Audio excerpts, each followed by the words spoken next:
Chika Minute!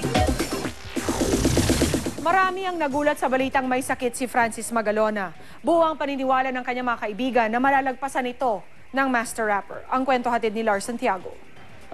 Nais po namin bigyan daan na Hindi napigilang maging emosyonal ng mga co-host ni Francis Magalona sa Itbulaga nang basahin ni Vic Soto ang mensaheng ipinadala raw ni Kiko sa pamamagitan ng text.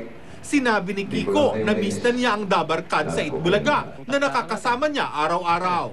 Maging ang mga manonood sa studio ay napaiyak habang binabasa ni Vic ang mensahe ng master rapper. Ngayon, meron akong isang pagsubok na dapat daanan at ang hiling ko lang ay inyong pag-unawa at suporta.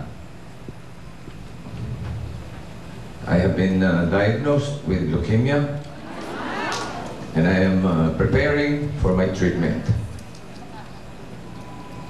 Sa tulong ng Panginoon, kakayanin ko po ito. Abangan nyo ang aking pagbabalik. Di ko lang kayo miss.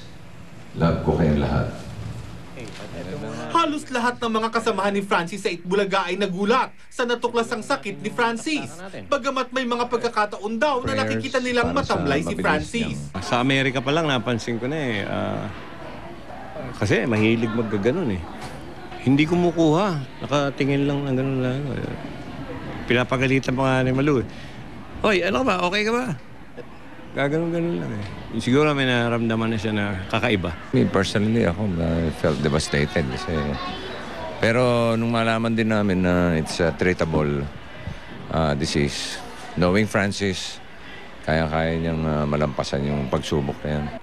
Hindi pa pwedeng dalawi si Francis ayon sa mga doktor, kaya't nagpahatid na lang ng mensahe sa kanya ang Itbulaga family. Francis, Tito Jim, gaya na sinabi ko sa iyo, hindi ka patatalo. Get well soon at see you soon. Pare, alam mo naman na love kita, kaya palakas ka lang. Pasensya ka na kung umiiyak kami kasi mahal ka namin.